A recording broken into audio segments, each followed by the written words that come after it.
एक बात अपने जीवन में सदा उतार करें, घर में अगर तुलसी का क्यारा है तो तुलसी महारानी हमें ये बता देती है कि हमारे घर में सुख आने वाला है कि दुख आने वाला है। जैसे शनि अपना प्रकोप दे रहा है या शनि उतर रहा है, ये किसी से पूछने की जरूरत नहीं पड़ती, अपने आप मालूम पड़ जाता। कैसे? शनि कथा अगर आपने सुनी हो तो उसमें व्याख्यान आता है शनि कथा में, पांव की चप्पल बार बार टूट रही हो, कमर से नीचे जो वस्त्र पहने हो वो फट रहे हो, कहीं पजामा है, धोती है, आदि वस्त्र हैं, कपड़े हैं, वो अपने आप फट। आज के जमाने में तो फटे फटाए पहनते हैं लोग, फैशन। उसकी गारंटी नहीं है, उसका हम वर्णन नहीं कर रहे। हम जब पहनते हम समझ जाते हैं इसको शनि तो ऑलरेडी लगा ही हुआ। जब उनका घुटना घुटनी सब फटा हुआ दिखता है तो उसमें लग जाता है कि शनि पहले से लग गया बापड़ा, उनके पहने से तो मालूम पड़े। शनि का नियम है, शनि कथा कहती है पांव की चप्पल बार बार टूट रही हो, घिस गई हो, बद्दी टूट रही हो, कुछ कर रही हो, और अगर कमर से नीचे जो वस्त्र पहने हो वो अपने आप फट रहे हो, समझ लेना कि शनि पांव से प्रवेश कर रहा, मतलब अपनी प्रखरता शनि दिखा रहा। किसी मंदिर में गए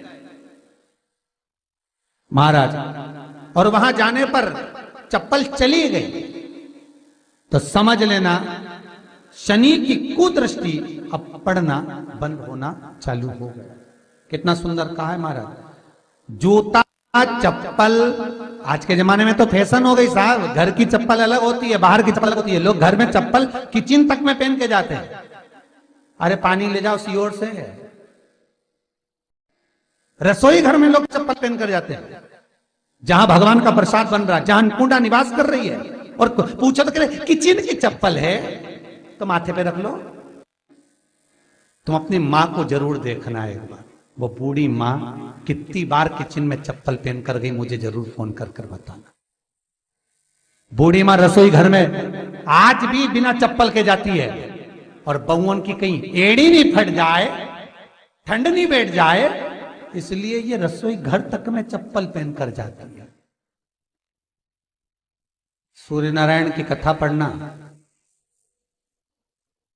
शनि महाराज की कथा पढ़ना, और गरुड़ पुराण की कथा पढ़ना, जिन जिन कथाओं का हम व्याख्यान कर रहे हैं उसको पढ़ना जरूर हो। क्या लिखा है? घर के अंदर जब चप्पल जाती है, रोग, बीमारी, कष्ट, तकलीफ चालू हो जाती है। तुमने चप्पल क्यों पहनी? ठंड नहीं बैठ जाए, रोग नहीं बैठ जाए। घर के अंदर उतना बढ़ गया, एक कालीन बिछा दो, एक दरी बिछा दो, मोटा आसन बिछा दो, जिस पर तुम चल लो। जरूरी है कि कई कई लोगों को तो हमने ये भी देखा कि कालीन पर भी चप्पल पहन के चलते, और ब्राह्मणों को भोजन परोस रहा है, गुरुजन को भोजन परोस रहा है, ठाकुर जी की थाली बना रहा है, ठाकुर जी का थाल लगा रहा है, तो भी चप्पल है पांव में। तेरा क्या होगा रे कालिया, क्या होगा? विचार तो करो। देह पड़ी रे जाए यहीं पर,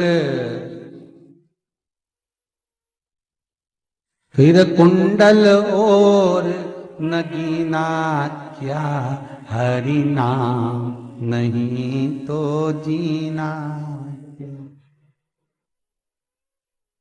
अभी भी सुधर जाओ रे, अभी भी सुधर जाओ, नहीं सुधरो तो सिधर जाओ रे, या तो सुधरो नहीं तो सिद्धरो, थोड़ा सुधरो।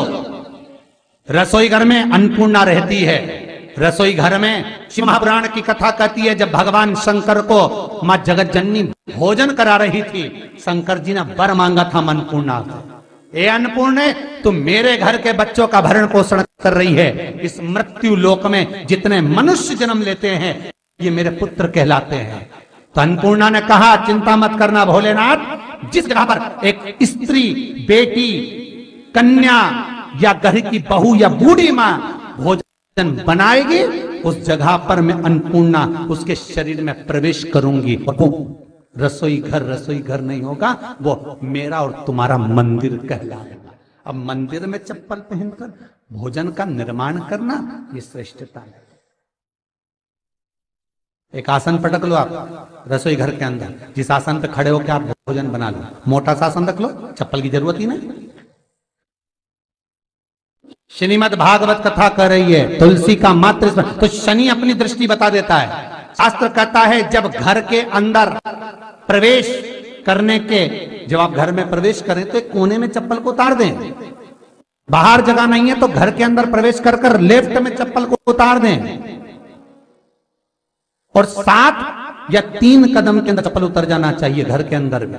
और उसके बाद अगर चप्पल अंदर प्रवेश कर रही है तो राहु केतु शनि के साथ प्रवेश करते हैं, जिसके घर में बीमारी कभी पीछा नहीं छोड़ती। शनि कथा, सूर्य की कथा का स्मरण करिए, आपको मालूम है, पहचान हो जाता है। महाराज तुलसी बता देती है कि आपके घर की दशा क्या है।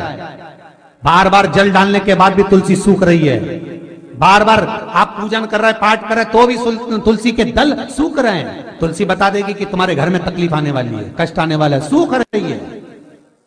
किसी ने जरूर कुछ ना कुछ ऐसा है कि इसमें घर में कुछ तकलीफ आएगी, तुमने लगाया फिर सूखी, फिर लगाया फिर। तुलसा महारानी बता देती है कि कष्ट है। और जिस गमले की तुलसा घेर घमोर हो, फलित तो हो, आनंद में हो, तो उस घर में फिर दुख नहीं आता, समृद्धि खुद बढ़ती चली।